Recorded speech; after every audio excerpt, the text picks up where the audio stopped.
Well, these weeks keep flying by. It's once again Saturday morning here in beautiful Port Angeles on the North Olympic Peninsula in the United States of America. And Land of the free. home of the brave, for a while longer anyway. I'm Brent, and this is my beautiful bride, Amy Powell, and we are realtors with actually Keller Williams, the name of our... Keller Williams Olympic is the official title. Yeah, realtor. It's not realtor, just like you don't go to see the docator.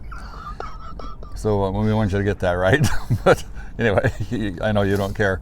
But here we are. And every Saturday morning, as long as we can, we like to cover the homes in our area, which is primarily Sequim and Port Angeles, some in Joyce, some in Diamond Point, the surrounding areas that have closed in the last 7 days.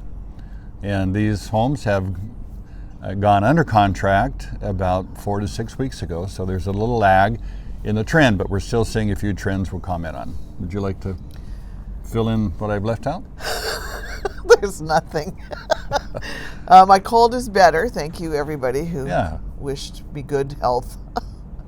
And let's see. So today we have one manufactured home, and it is also the only home in Port Angeles that closed in the last 7 days. So I took the numbers from last Saturday. Yeah. And this is a weird week because of the Thanksgiving holidays. Yeah, and we had Veterans Day too. Not this week. Well, I mean recently, so that changes the event. So you may have noticed I'm wearing my Chosen hat. So Amy and I went to the premiere of season 3.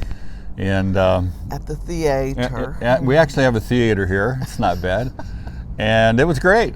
But if you haven't seen The Chosen, it's about the greatest story ever told. And I'll take that out. I don't really care for those hats, but it's about Jesus, and even if you're not religious, most of the films about Jesus are lame-o, and you think, nah, that's not the greatest story. But this is Hollywood quality.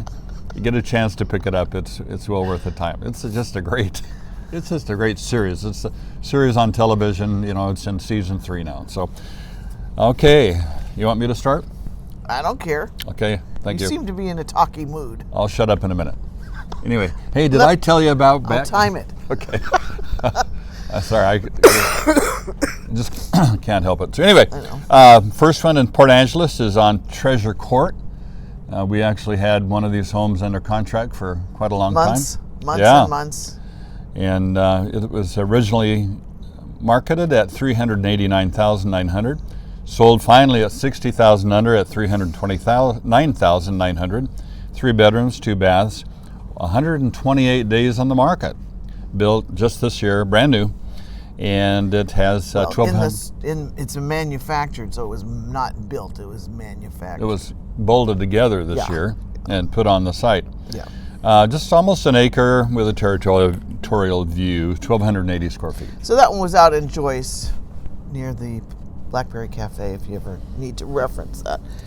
So I'll take the house number 1 in Sequim. So this one was on River Road. Originally listed for $439,000, it sold for $390,000, $49,000 less. 3 bedroom, 2 bath, 31 days on the market, built in 1978, 1,528 square feet on 0.67 of an acre with a neighborhood view. Thus, I went down in tone. I know, it was good. So we're still working on our, we don't want to come across too professional, but somehow I don't think that's possible. But anyway. Not going to happen. Second home in Sequim? Yeah, these are all Sequim homes. Yeah, okay. On Thornton Drive. Originally listed at $515,000, sold finally for $430,000. That's $85,000 under asking. 2 bedrooms, 2 full baths, 30 days on the market, built in 1966. 1,602 square feet on 0.85 of an acre with saltwater and mountain view. Cool. House number 3 in Sequim is on North Honeycomb Circle. That one was listed for $450,000, and it's sold for $435,000. We may have one coming on in that neighborhood. Yeah, we have friends that live just down the street from that. Okay. Nice little addition. $15,000 less, 3-bedroom, 2-bath, 1 day on the market, so it's a hot location, I guess. Built in 97, 1268 square feet on 0.26 of an acre with a neighborhood view. Okay. House number 4. Number 4 in Sequim is on Petal Lane, Petal, and originally listed for $599,000, sold for $84,000 less at $515,000. 3 bedrooms, 2 baths, 48 days on the market, built in 2006 with 1,976 square feet, good size, and with 0.19 of an acre with a neighborhood view. All right. House number 5 in Sequim was on Eunice Street. Originally listed for $599,000, it's sold for $550,000 and $49,000 less. 3-bedroom, 2.5 baths, 2 months on the market, built in 1991, 2724 square feet on 0.27 of an acre with a saltwater view. Okay. House number 6. Number 6 in beautiful downtown Sequim is on Sawmill Road. I don't know if I don't think they've ever had a sawmill. Somebody thought they'd name their house like that. What kind of bird Yeah, was we're that? easily distracted. That was some kind of bird. But anyway, Sawmill Road originally listed for $649,000 and sold for $550,000 and $99,000 less. Wow! And that was 3 bedrooms, 2 bath, 72 days on the market, built in 2016. So pretty new home, 1,632 square feet, with a little bit over 1 acre with mountain view. House number 7 in Sequim, was on Nicole Place. I don't even know where this one is. Originally listed for $749,900, it's sold for $640,000, $60,000 less. 4 bedrooms, 3 baths, 29 days on the market. Built in 1997 with 2,396 square feet on 1.25 acres with a mountain view. Okay. Final home. Drum roll, please. Thank you. So on Clover Lane. Clover Lane wasn't? No, I was thinking that old Strawberry Lane. Was that the little Strawberry song? Fields Forever? Yes, that one. So if you can remember that one. Had nothing to do with Clover Lane. No, okay. It was just they're both. Strawberry Fields Forever. That was one of my favorite songs. Okay, Beatles? Was that Beatles? Beatles, of course. Clover Lane originally priced for $774,950 and sold for $685,000. I think your math's off on that Could be. because it's that is a bunch under asking. Never mind. we You had figure it out. Tell us later. Yeah, we had the wrong number there. 3 bedrooms, 2 baths, 1/2 bath, 21 days on the market, built in 1999, 1,981 square feet with 2,000. I'm sorry, I have a hard time reading today. 2.36 acres. That'd be 2,000 acres. That would be big, and has mountain view. So. And so if you followed along, every house was below asking on this one. Every single one. Yeah, that last one was like 90,000 almost over. Yeah. So what are we talking about today, Fred?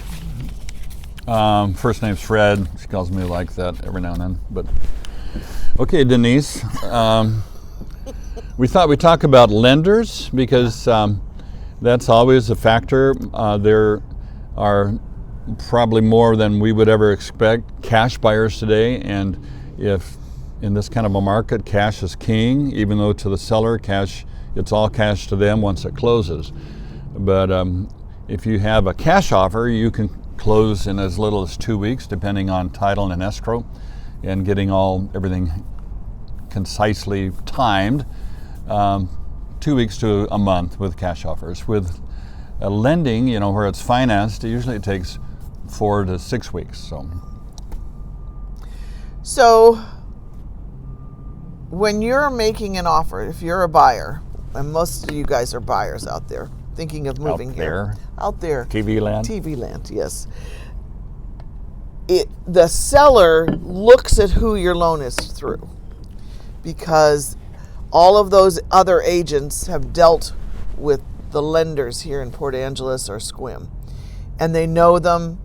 They can go to their office and yell at them if they want, if things aren't moving the way they're supposed to be. So it really does weigh heavy on your offer to have a local lender.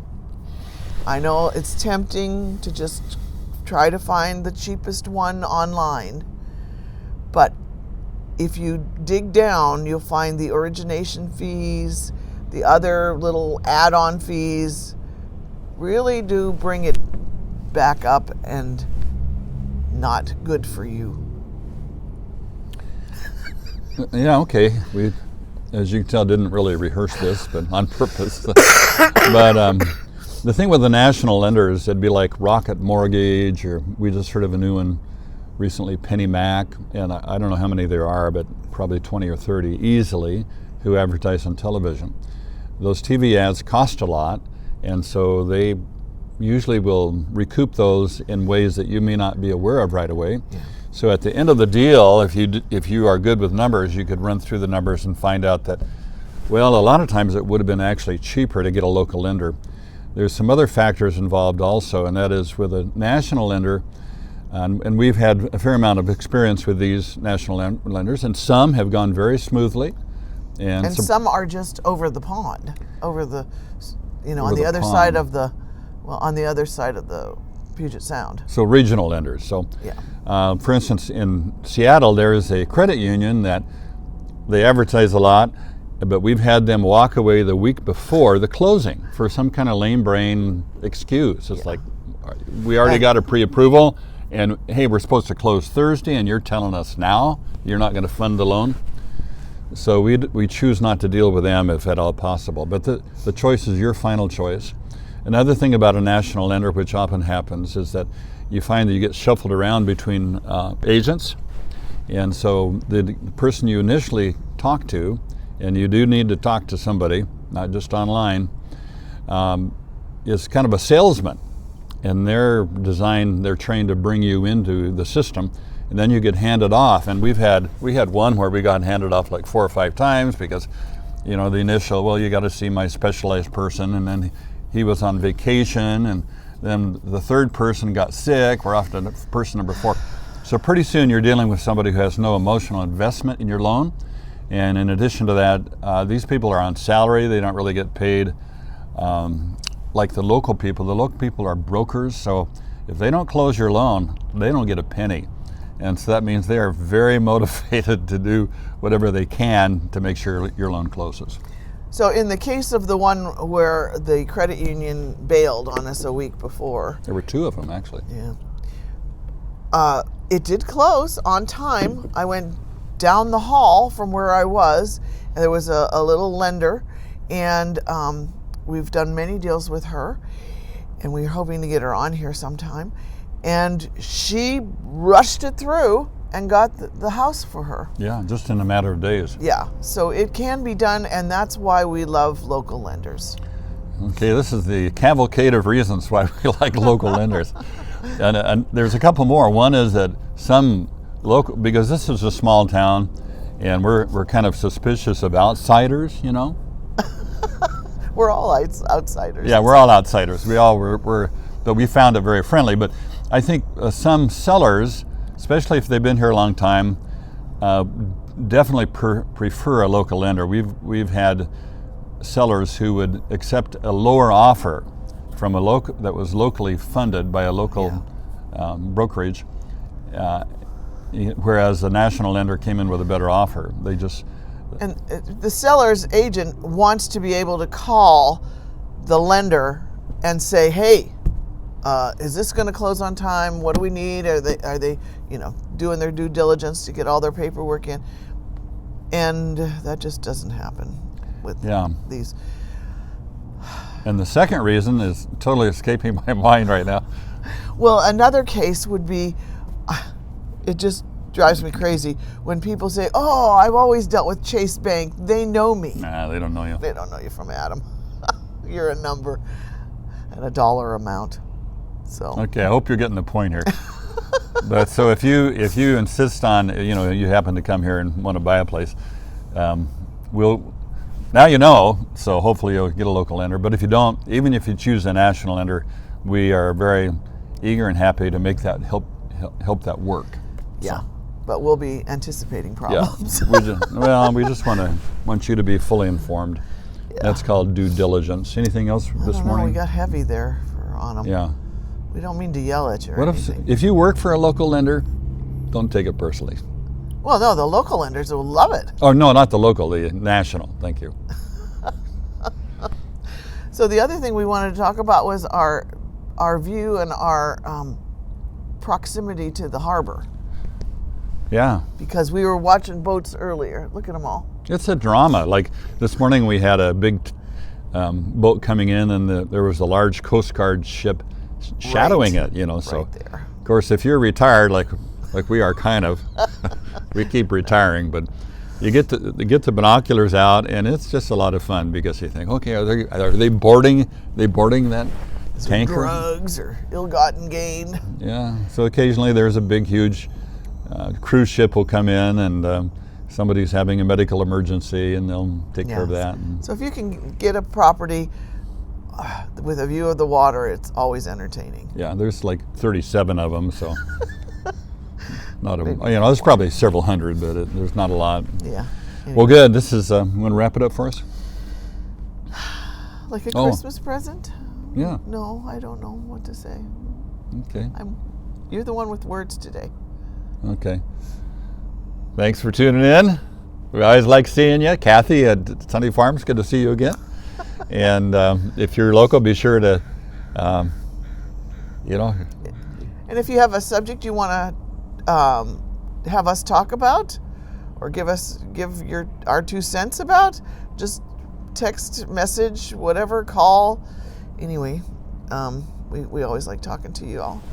Yeah, we did have a question about last week. We talked about county appraisals which is really an assessment and an actual appraisal. What was that? You already talked about that. I know, we talked about that last week. So we had a question. They said, does the county automatically assess your home at the last sales price? And the answer is to that, no. So They're not that organized. maybe eventually, once G5 is in and we have a social credit score, brace yourself. 5G. Is it G5? Oh, it's G7. That's the big meeting. 5G. Yeah, we'll get it right. Okay, have a great week. It's been fun. See you next week.